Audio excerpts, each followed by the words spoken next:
यही उम्मीद कर रहा हूँ कि जो कमा रहे हैं वो ज़्यादा कमाएं। थोड़ा सा ये रहा है कि हाँ इनकम टैक्स भरने पे शून्य दिखा है। उम्मीद बहुत छोटी सी है कि इस बार का बजट समझ में आ जाए। सरकार है तो लुभाएगी ही लोगों को। यावत जीवेत सुखम जीवेत ऋणे कृत्वा घृतम पीवेत। रोटी कपड़ा मकान सस्ता हो जाए, मजे ही मजे। एक तो ये बहुत ही मूर्खतापूर्ण और बहुत ही बेढब किस्म की बात है, क्योंकि इस देश का हर एक नागरिक टैक्स देता है। लेकिन मेरे पास खाने को बचेगा तो दूंगा।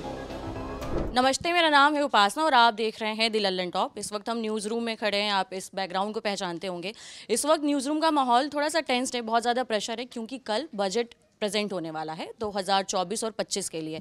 वही कि देश में पैसे कहाँ से आएंगे, कहाँ जाएंगे, किसको किस स्कीम के ज़रिए कितना पैसा बांटा जाएगा, वगैरह वगैरह। तो हमने सोचा थोड़ा सा माहौल को लाइट करने के लिए एक बार सबके पास पहुँचते हैं और पूछते हैं कि उनकी क्या उम्मीदें हैं।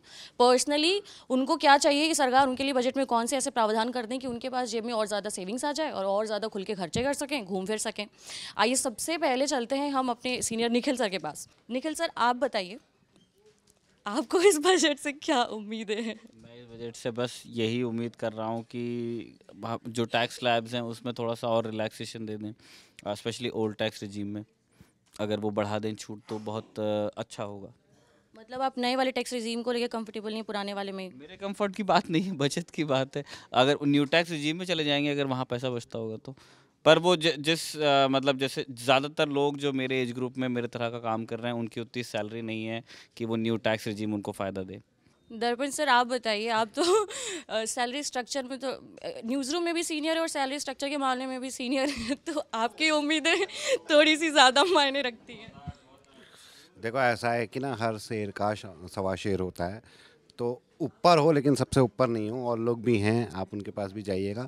बाकी जहाँ तक उम्मीदें तो यही रहती है कि जो कमा रहे हैं वो ज़्यादा कमाएं और जो खर्च कर रहे हैं वो कम खर्च करें।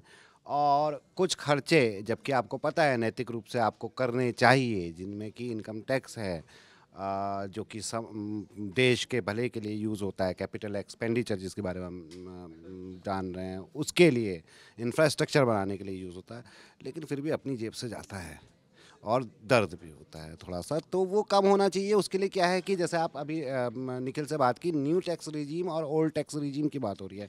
न्यू टैक्स रिजीम से ज़्यादा मतलब मैं ये चाहूँगा, हालांकि ऐसा लगता है कि सरकार इस वक्त, ये तो अंतरिम बजट है, नए बजट में जब मेन बजट आएगा चुनावों के बाद, तो they might do away with old tax regime.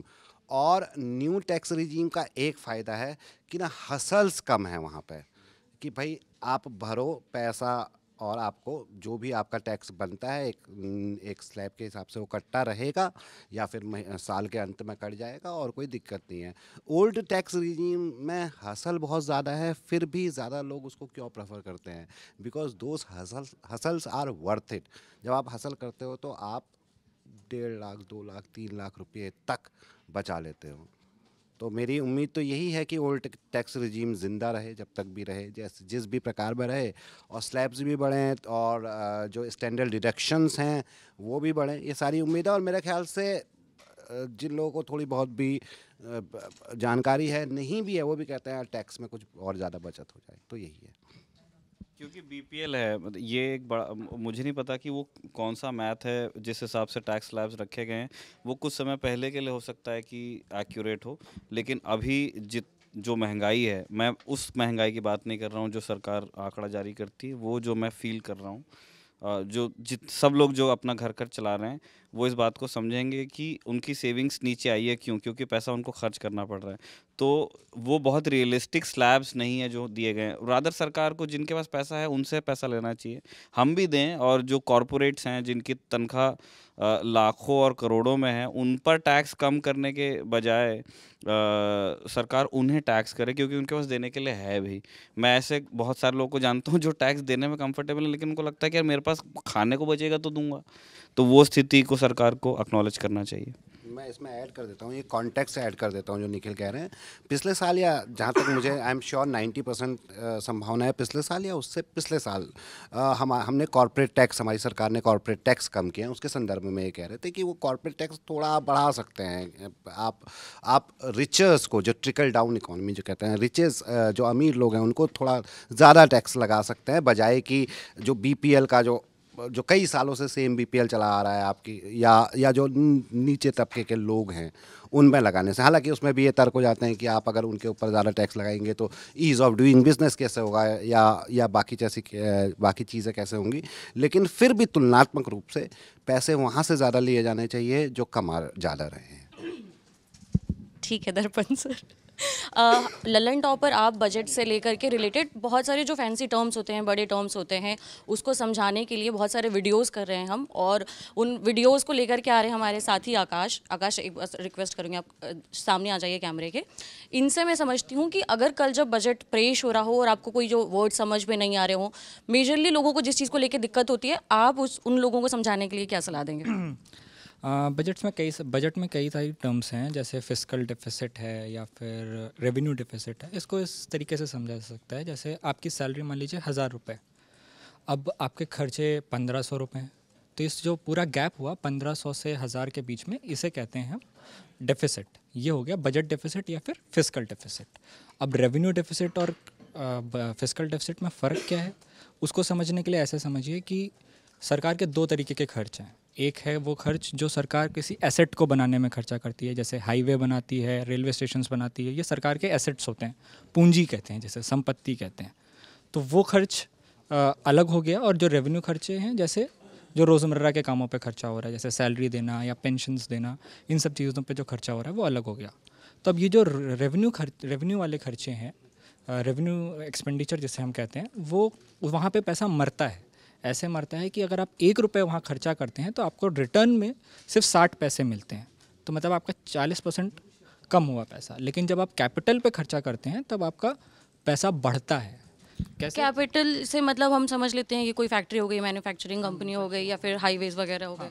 इस तरीके से, जैसे अगर हाईवे बनता है तो हाईवे पे जितना खर्चा गया, जैसे मान लीजिए 1000 करोड़ का हाईवे बना, तो वो सिर्फ 1000 करोड़ नहीं रहेगा मार्केट में। वो जिन लोगों को मिलेगा, मजदूरों को मिलेगा, कॉन्ट्रैक्टर्स को मिलेगा, कंपनीज जो बना रही हैं सबको मिलेगा, तो वो उनकी भी कुछ ना कुछ खर्चे हैं, एक्सपेंडिचर है, तो वो खर्चा वापस जाएगा मार्केट में, लोग उसे खर्च करेंगे। तो इस तरीके से पैसा मल्टीप्लाई होता है। और उसके हिसाब से जैसे अगर 1 रुपये खर्चा हो रहा है तो सरकार के जो डेटा है वो ये कहता है कि बदले में 2.5 रुपये रिटर्न में मिलेगा, तो मार्केट में वो पैसा 2.5 गुना बढ़ेगा। तो यहाँ पे क्या करती है सरकार, इस चीज़ को कैलकुलेट करने के लिए रेवेन्यू का खर्चा अलग कर देती है। तो यहाँ पे क्या है कि रेवेन्यू से आपकी आमदनी क्या है, जैसे टैक्स रेवेन्यू की आमदनी है, जिसे हम रेवेन्यू रिसीट्स कहते हैं, और जो खर्चा है वो सैलरी देना है, पेंशन देना है।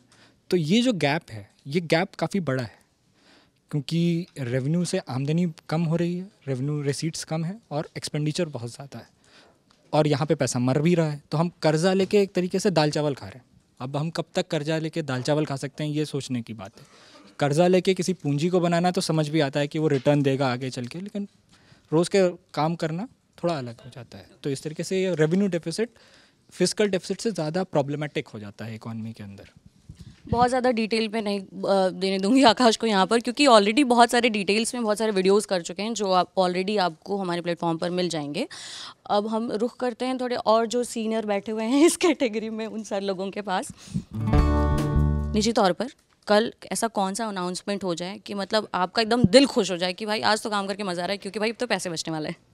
अरे बजट की जो समय वो है ना, ये टैक्स वाला जो, तो वो सीमा जो है वो 10 लाख तक हो जाए, एकदम बढ़िया है। और इसके अलावा जो है एफडी वगैरह का जो दायरा है, जो इसी सरकार ने, जो कुछ साल पहले तक 10,000 तक था कि आप अगर एफडी करवाते हो तो 10,000 तक अगर आपको उसमें वो मिलता है ब्याज, तो आपको कोई वो नहीं देना पड़ेगा। लेकिन 10,000 से ऊपर जैसे ही आएगा तो आपको टैक्स देना पड़ेगा, टीडीएस वगैरह बैंक से कटेगा। हाँ, लेकिन अब 40,000 वो कर दिया था, तो अगर उससे और थोड़ा ऊपर हो जाए तो ज़्यादा अच्छा है। और थोड़ा सा वाइफ हाँ, और एक बात ये, छोटे थे तो अखबार में एक दिन एक लिस्ट छपती थी, अगले दिन साबुन महंगा, ये सस्ता, वॉशिंग मशीन सस्ती, कभी सस्ती नहीं हुई। ये उन अखबारों से शिकायत है आपकी? नहीं, वो लिस्ट सबसे ज़्यादा चमकती है, लोग सबसे ज़्यादा देखते हैं, वही नहीं देखनी है। अच्छा सस्ती वाले देखनी है कि ये चीज़ें सस्ती हो गई हैं? नहीं, वो भी नहीं देखनी है, कभी सस्ता नहीं होता है। ठीक है। साबुन आप बाहर में जाइए उसी रेट पे मिलेगा जिस रेट पे अखबार में लिखा होता है। केवल वो चमकाने के लिए, लोगों को दिखाने के लिए होता है कि लोग ये लिस्ट पढ़ेंगे थोड़ी देर, अरे ये सस्ता वो सस्ता, आदमी खुश हो जाता है। लेकिन हमें नहीं लगता वो कुछ सस्ता होता है। छोटे पे लगता था, छोटे थे तो वही लिस्ट देखते थे, उसे ये समझते थे कि यही बजट है, कि ये सस्ता हो गया, ये महंगा हो गया। फिर बड़े हुए तो लगा नहीं, और भी बजट में और भी कुछ होता है। जैसे कि ये हमने बताया, एफडी वाला बताया, और कई तरह के चीज़ें होती हैं। पहले तो रेल बजट भी आता था साथ में, तो ये देखते थे कि जो ट्रेनें निकल रही हैं हमारे एरिया से वो अब रुकेंगी कि नहीं, तो वो रेल बजट सुनते थे। कई ट्रेनें ऐसी थी जो हमारे यहाँ नहीं रुकती थी, तो फिर वो रुक रही हैं कि नहीं, क्यों नई ट्रेन तो नहीं चल गई, थोड़ी दिक्कत कम हो जाए, सहूलियत मिल जाए। तो ये मतलब रेल बजट जब अलग से आता था तब बढ़िया मजा लेकर के देखते थे आप उसको? हाँ, तब खूब मज़ा लेकर देखते थे। कि हमारे एरिया में रेल लाइन नहीं है उधर से, तो वो उस पर काफ़ी चल रहा था कि वो बनेगी कि नहीं। हालांकि ये हमारे उधर का मैटर है और लोगों को इसमें हर जगह का मैटर है सर। तो सर की खुन्नस इस बात को लेकर के थी कि जब बजट आ जाता था अगले दिन पेपर में हम छाप देते थे कि ये चीज़ सस्ती होगी, ये चीज़ महंगी होगी, 10 रुपये में मिलता था, अब 8 रुपये में मिलेगा, लेकिन वो सिर्फ पेपर के लिए होती थी, असल में कभी नहीं होता था। सर की शिकायत जायज़ है क्योंकि शायद दाम बदलते हुए हम लोग नहीं देख पाते हैं। विकास सर, आप बताइए, इस साल इलेक्शन होने वाला है, क्या लगता है कि लोगों को ऐसे लुभाने वाला बजट हो सकता है या फिर नहीं हो सकता है? सरकार है तो लुभाएगी ही लोगों को, और चुनाव है, लुभा लेना चाहिए। और लिमिट को जो किया था ना टैक्स फ्री, उसको और थोड़ा सा और बढ़ा देना चाहिए। मिनिमम 10-12 तो कर देना चाहिए। अब क्या है ना कि वो महंगाई के दौर में सैलरी भी उस हिसाब से बढ़ती है, तो जितनी लोगों की सैलरी अधिक होती है, मिल तो पाती नहीं है, काट लेते हैं, कभी संस्थान वाले काट लेते हैं, कभी सरकार काट लेती है, तो उसमें थोड़ी सी रिबेट देनी चाहिए। और एक दिलचस्प बात यह है कि अभय जी बता रहे थे ना महंगा सस्ता, तो मैंने जब भी बजट देखा, ये महंगा सस्ता मैं भी देखता हूँ अखबारों में या चैनलों पे चल रहा होता है, उसमें जो चीज़ें सस्ती होती हैं वो मैंने कभी नहीं खरीदी आज तक। खुश बहुत होता हूँ देख के, वाह सस्ती हो गई, अरे मोबाइल सस्ते हो गए, गाड़ियाँ सस्ती हो गई, फलाना महंगा, खरीदना नहीं है लेकिन दुख होता है, अरे यार ये महंगा हो गया। ये अभी तक समझ नहीं आया, शायद कल भी ऐसा ही फील होगा, जो कोई चीज़ महंगी और सस्ती हो जाती। मेरे पास में मतलब मुझे अभी इस बात से याद आया विकास जी की, रिसेंटली मुझे ऐसे कोई अवार्ड मिला था तो उसके पैसे आने थे, तो मैं बड़ा उम्मीद लगा के बैठी थी कि ओहो हो इतने रुपए मतलब मुझे बताए गए हैं। मैं बड़ी खुश, मतलब मैंने एकदम ऐसे ऐलान कर दिया कि इतने तुमको, इतने तुमको, इतने तुमको, मैं इतने से ये करूँगी, सब मेरे दिमाग में प्लान बन। तो पहली बात तो पैसे आने में लेट हुए, फिर ले दे के आए 2 महीने बाद, तो मैं देख रही हूँ कि जितना मैंने एक्सपेक्ट किया था हाँ उससे कम। और मैं बड़ा दुखी होके गई कि भाई ये कोई लाखों करोड़ों में तो पैसे हैं नहीं जो मुझे मिल रहे हैं, इसमें क्यों कट गया। फिर मैं निखिल जी के पास गई क्योंकि वही थोड़े सीनियर व्यक्ति और लिखा पढ़ा लेखा जोखा टाइप का मामला वो समझा देते हैं, तो बोले कि इसमें TDS कटा है। तो मुझे धक्का लगा कि ये कोई गिफ्ट थोड़ी है, ये तो मैंने मेहनत किया था, उसके बदले आप मुझे रिवॉर्ड दे रहे हो, उस पर इतना TDS क्यों काट लिया। फिर ये बताया गया कि जब अपना tax wax IT return file करोगे, पर ये बहुत लंबा झमेला है ना, ऐसा नहीं होना चाहिए। मतलब वो महंगे गिफ्ट्स तक तो ठीक है यार, लेकिन अगर कोई 1-2 लाख रुपए टाइप की चीज़ उसको मिल रही है, उसकी मेहनत पैसे अवार्ड वगैरह कुछ मिल रहा है, तो वो पैसे नहीं काटने चाहिए, ऐसा मेरा मानना। या तो फिर ऐसा है कि अगर काट भी रहे हैं तो थोड़ा सा प्रोसेस को हैसल फ्री बना दें कि आसान हो जाए वो पैसा वापस मिलना। हिमांशु सर बहुत ध्यान से सुन रहे थे, थोड़ा वो भी उसी सीनियर कैटेगरी में आते हैं, तो उनसे सर आप क्या चाहते हैं कि कितने रुपए बच जाएं, कुछ ऐसा अनाउंसमेंट हो जाए कल? यार मतलब इतना पैसा बच जाए कि थोड़ा सा ये रहे कि हाँ इनकम टैक्स भरने पे शून्य दिखा है ना, क्योंकि वो शून्य जब लिखा आता है तब सुकून मिलता है। क्योंकि जब शून्य से ऊपर कोई भी डिजिट हो, है ना, तो वो वहाँ पे जो दिल में धक्का से मच जाता है, अरे यार इतना पैसा देना पड़ेगा। मतलब सुबह जो है, सुबह आ जाओ दफ्तर, शाम को दफ्तर आ जाओ, उसके बाद खूब मेहनत करो, उसके बाद जब ये पता चलता है हमारी सैलरी से हमारा ही पैसा कट रहा है, तो थोड़ा दुख होता है कि यार इतनी मेहनत हम अपने लिए कर रहे हैं, अपने परिवार के लिए कर रहे हैं, हम सरकार को क्यों दें, है ना। मतलब ऐसा लगता है, लेकिन सरकार भी अपने तमाम काम काज जैसे सड़कें हैं और अलग अलग चीज़ें बनवाना है ना, वो करती, लेकिन ये है कि थोड़ा सा उसमें छूट दे दे तो इधर ही पैसा बच जाए, तो ये सब सोचा जा रहा है। उसके अलावा ये है कि ये जुगाड़ बैठाना पड़ता है ना कि अब सुकन्या में जो है बिटिया के नाम इतना पैसा जमा कर देंगे तो पैसा बच जाएगा, है ना, तो ये इससे थोड़ा सा और राहत मिल जाए। तो ये हो कि हाँ इतना पैसा जमा कर दिया, इतने का ये सब भी खरीद सकते हैं ये सब। तो और बाकी वो जो ये अभी इसने सोनल ने बताया, विकास ने बताया कि ये जो TDS वाला रहता है, और उसके अलावा जब जब बजट आता है ना तो उसमें कई सारी चीज़ें सस्ती होती हैं, है ना। तो सस्ती पे नज़र ज़्यादा जाती है कि भाई महंगा ठीक है हो जाने, तो सस्ता क्या क्या अपने मतलब का क्या है। तो बार बार वही निकलता है कि मतलब का जूते चप्पल भाई कितने जूता खरीदोगे यार, है ना। और कितने के मतलब एक सीमित होता है ना कि हाँ इतने जोड़ी खरीद लेंगे, है ना। कि जूते जो है, जूतों पर जो है ये कम हुआ है ना, अभी ये महंगा नहीं होगा। तो ये सारी चीज़ें थोड़ा सा होनी चाहिए। एक चीज़ में अभी वो जूते से जाना है, एक बार लिखा था जूते सस्ते, ये कौन से वाले जूते होते हैं जो सस्ते होते हैं? हम तो जानते हैं ये उतने के उतने ही होते हैं, 100-125 भी कम नहीं होते, और MRP पे ही देते हैं। और खास बात पता है सबसे ये है कि जैसे जूता वूता खरीदने जाओ तो मान लो कि उसने लगाया हुआ है 8,000 रुपये के जूते, है ना, और वो उस पर 20% ऑफ लिखा है, ठीक। और वो 20% क्यों ऑफ है? क्योंकि उनकी कीमत है 13-14 हज़ार रुपये, तो उस पर 8,000। भाई वो भी तो महंगे हैं हमारे लिए, उसमें कहाँ सस्ता कर दिया तुम, है ना। बजट में स्पेसिफिक लिखना चाहिए, ये वाले ब्रांड का जूता सस्ता, ये वाले ब्रांड का मोबाइल सस्ता, ये वाले ब्रांड का TV सस्ता। मिलता तो है नहीं सस्ता। आप तो ज़्यादा समझती हैं हम लोगों से बजट को, आप बताइए कभी सस्ता वाला मिलता है सस्ता? कौन सा? अभी पहले मैं उस लेवल में आ जाऊं कि मैं महंगा वाला खरीदे जाऊं, तब मैं बजट ध्यान से सुनूंगी। अच्छा ये बताइए जब गोल्ड पे ऐसा कहते हैं कि इंपोर्ट ड्यूटी बढ़ा दी गई है तो गोल्ड अब आने से महंगा हो जाएगा, तो कभी सुन के मन में से राहत मिलती है कि चलो गहने कम बनवाने पड़ेंगे, या फिर चलो महंगे हो गए? ऐसा होता ही नहीं है भाई। मतलब क्या सस्ता क्या महंगा, ये मतलब ठीक है, वो जब बजट आता है तो वो सुनने में बड़ा अच्छा लगता है कि ये सस्ता हो गया, ये महंगा हो गया। लेकिन भाई घर पे जो ख़रीदना है उन्हें, है ना, दिवाली में या कुछ खास मौके होते हैं कि जो ख़रीदना वो फिर जितने भाव में चल रहा हो फिर वो ख़रीदा ही जाता है। ये नहीं देखा जाता कि भाई इतना महंगा हो गया है ना, इसको नहीं ख़रीदेंगे। क्योंकि आदमी को तो ख़रीदना है ना भाई, उस पर वो आदमी वो ये नहीं देगा कि इसमें जो है 200 रुपये बढ़ गए।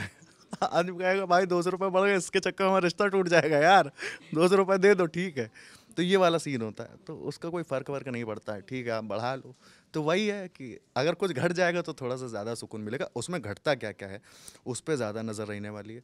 कि जैसे मान लो उनको मोबाइल ख़रीदना है, मेरा मोबाइल अभी तप गया है ना, हम जो है अभी दे के आए तो सर्विस सेंटर में, तो उसने कहा भैया मदरबोर्ड जो है इसका चेंज नहीं होगा, ये फिर से नया पड़ेगा, वो 25,000 रुपये पड़ेगा।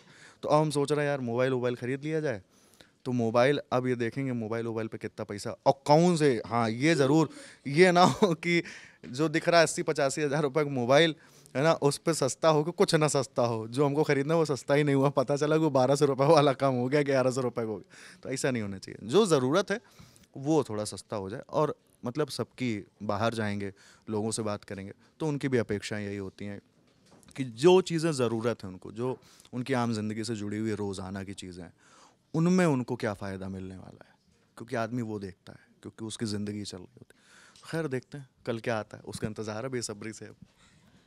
बहुत सारे लोग, हम लोगों ने सबकी मोस्टली लोगों की शिकायत यही है कि जो बजट में ऐसे अनाउंसमेंट किए जाते हैं वो हमको अगले दिन कम होते हुए कभी दिखे ही नहीं है कि ये सामान एक्चुअल में सस्ता हो गया और मैं कह दूँगी अरे वाह बजट ने इस चीज़ को सस्ता कर दिया है। हमारे दीपक अभी बहुत मगन होकर काम कर रहे हैं। दीपक की क्या उम्मीदें हैं बजट से, ये तो मैं ज़रूर जानना चाहूँगी और बहुत सारे लोग जानना चाहेंगे। और दीपक बताइए।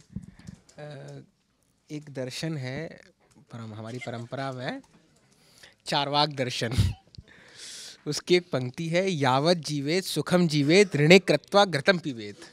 हिंदी में मतलब ये कि जब तक जियो सुख से जियो, ऋण लो और घी पियो, उधार लेकर घी पी लेना चाहिए।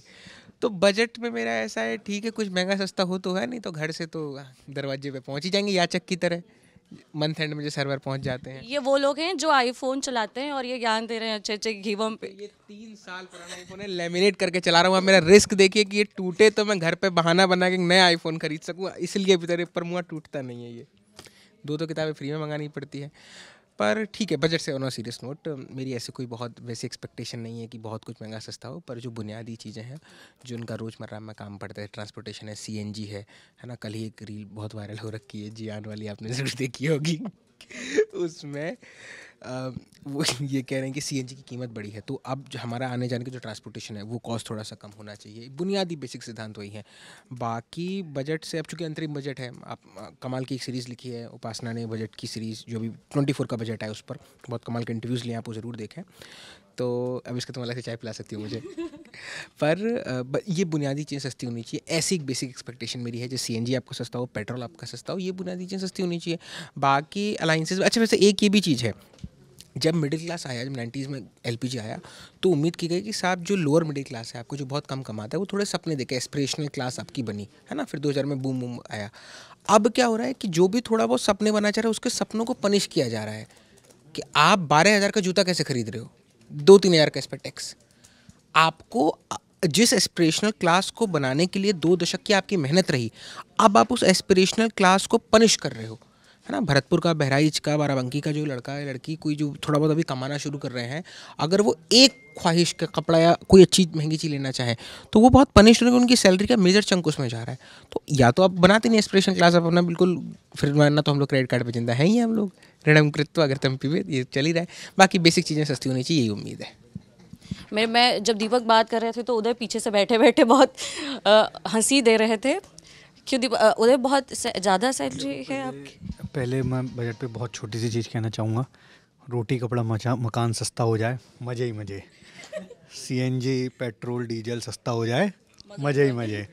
खाना पीना सस्ता हो जाए, अस्पताल जाना, मतलब स्वास्थ्य की सुविधाएं सस्ती हो जाएं, एजुकेशन सस्ती हो जाए, मज़े ही मज़े। तो हम आम जनता के लिए तो ये सब चीज़ें मज़े ही मज़े में आती हैं।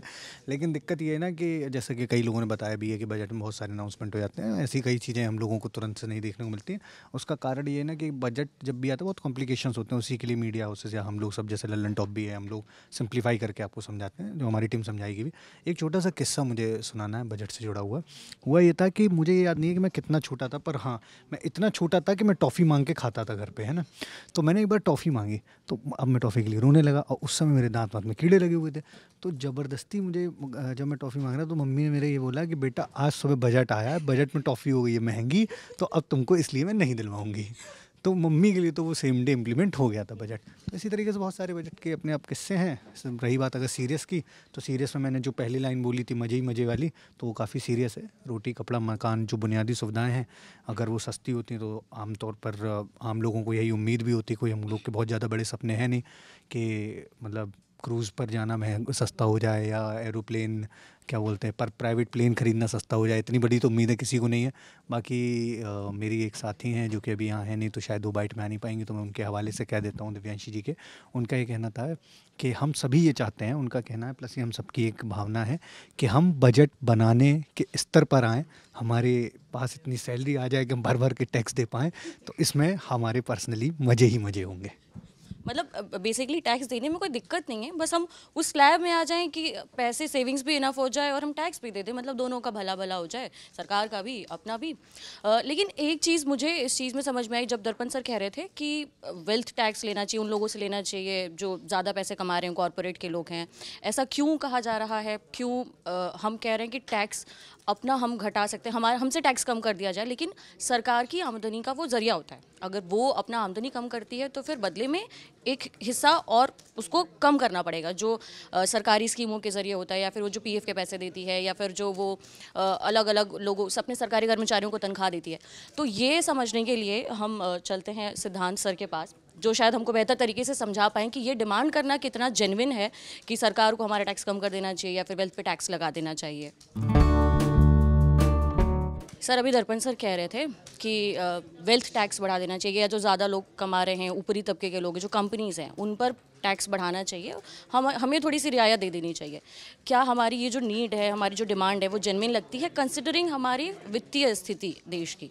अभी जो देश का एक बड़ा हिस्सा है, एक बड़ा हिस्सा भी नहीं, बड़ा दिखने वाला हिस्सा खासकर मैं कहूँगा, उसकी एक सबसे बड़ी समस्या है कि वो टैक्स दे रहा है, ये छाती पीट के कहता है। जब देश में पॉलिटिकल किस्म की बहसें होती हैं, JNU पे सवाल उठाना होता है, शिक्षण संस्थानों पे सवाल उठाना होता है, तो वो ये कहते हैं कि हमारे टैक्स के पैसे से चल रहा है, हम इनकम टैक्स देते हैं तो ये आपकी यूनिवर्सिटी चल रही है, ये चल रहा है, वो चल रहा है। एक तो ये बहुत ही मूर्खतापूर्ण और बहुत ही बेढब किस्म की बात है, क्योंकि इस देश का हर एक नागरिक टैक्स देता है। आप इनडायरेक्ट टैक्स देते हैं चाहे डायरेक्ट टैक्स देते हैं, वो अलग बात है। आप 2 रुपये का बिस्कुट खरीदिए चाहे 1 करोड़ की कार खरीदिए, आप टैक्स देते हैं। इनकम टैक्स अलग कहानी हो गई। अब जब इस टैक्स के कैटेगराइजेशन की बात है कि टैक्स को अमीरों के लिए अलग रखा जाए और मध्यम वर्ग के लिए अलग रखा जाए। ये एक मतलब एक ऐसी बात है जिसको देख के आपको लगता है कि हाँ ऐसा तो होना चाहिए, क्यों नहीं। जो साल में 1 करोड़ रुपए कमा रहा है वो ज़्यादा टैक्स दे, जो साल में 10 लाख रुपए कमा रहा है वो कम टैक्स दे। आपको लगता है कि हाँ ये तो होना चाहिए, तो अच्छी बात है, ये तो लॉ ऑफ नेचुरल जस्टिस है।